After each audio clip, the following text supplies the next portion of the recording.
El Señor sea con ustedes. Y con su espíritu. Proclamación del Santo Evangelio de nuestro Señor Jesucristo según San Marcos. Gloria a ti, Cristo Señor. En el capítulo 1, del versículo 29 al 45. Al salir de la sinagoga, Jesús fue a casa de Simón y Andrés con Santiago y Juan.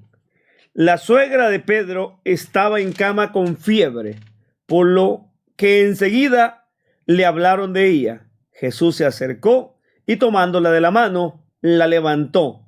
Se le quitó la fiebre y se puso a atenderlos. Antes del atardecer, cuando se ponía el sol, empezaron a traer a Jesús todos los enfermos y personas poseídas por espíritus malos.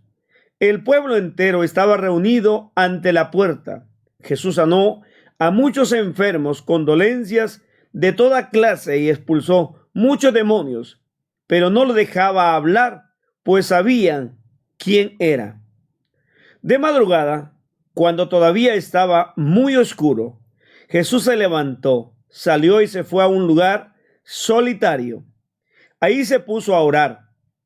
Simón y sus compañeros fueron a buscarlo, y cuando lo encontraron le dijeron: «Todos te están buscando».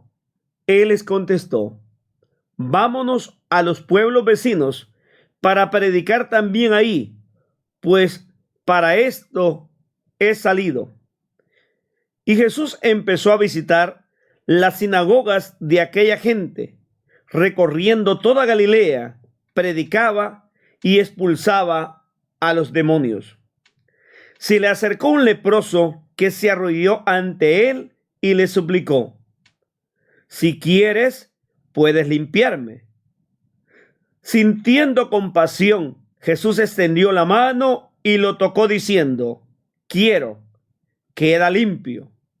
Al instante se le quitó la lepra y quedó sano.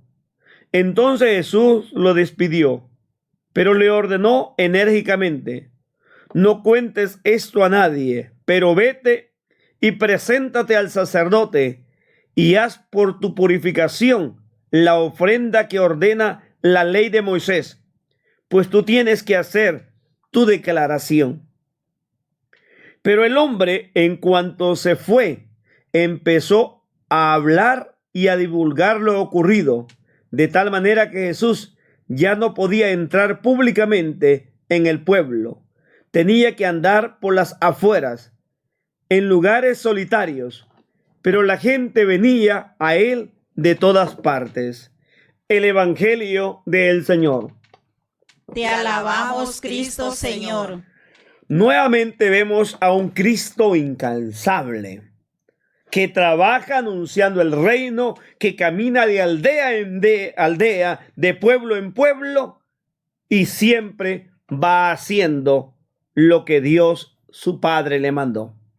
Hoy, en medio del cansancio, al llegar a la casa de Pedro, se da cuenta que la suegra de Pedro está enferma, que tiene fiebre y no puede ser curada.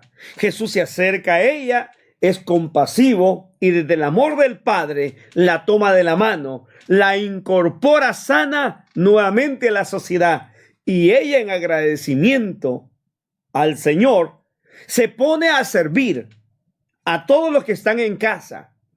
Eso es el ejemplo para todo ser humano. Cuando nosotros recibamos un don de Dios, tenemos que ser agradecidos y devolver ese agradecimiento en servicio a los otros. No basta con solamente encender una vela o decir: «Gracias, Señor». El agradecimiento pleno y verdadero es dar frutos y es servir a Jesús y servir a los otros. No solo pensar que servimos verticalmente, se sirve a Dios hacia los demás. Le traen a Jesús muchos enfermos y endemoniados. Jesús los sana y libera a todos. El pueblo está conmocionado, está lleno de alegría y de gozo, recibiendo los dones de Dios. Pero al llegar la noche, Jesús descansa por un tiempo y se va en la madrugada a orar, a estar en comunión con su Padre y a llenarse, a nutrirse de lo que es también el estar con el Padre. Y así usted y yo y todos aquellos que queremos dar a conocer el nombre de Jesús, tenemos que tener al Padre para poder hablar de aquello que llevamos en el corazón, porque nadie da lo que no tiene.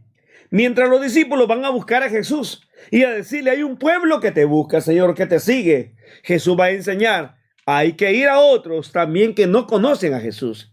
Estamos llamados a ser misioneros, a llevar buenas nuevas a otros pueblos y a otras partes a través de la evangelización, porque el reino de Dios tiene que ser para todos y no tenemos que aprender a quedarnos de una manera sedentarios. A Jesús le van a presentar este leproso. El lleno de lepra va a decir a Jesús, si tú quieres, Señor. Dios siempre quiere el bien para nosotros. Jesús es compasivo, se va a acercar a él y lo va a tocar lo que era prohibido y le va a decir, si quiero, lo sana, pero lo manda a que vaya al sacerdote, porque antes eran los sacerdotes los que expulsaban, los que tenían la última palabra, y si habían intereses de por en medio, como muchas veces hoy en iglesias hay intereses mezquinos que marginan y rechazan a personas. Jesús invita a este hombre que regrese y que el sacerdote que lo expulsó lo incorpore para que el pueblo se dé cuenta que es sano y que tiene que ser reinsertado en la comunidad. Pero aquel va narrando por todas partes que Jesús lo ha sanado y ya Jesús no puede ser oculto, sino al contrario, la gente va de boca en boca anunciando la buena nueva. Esa buena nueva es Cristo y es al que tenemos que anunciar usted y yo. Amén.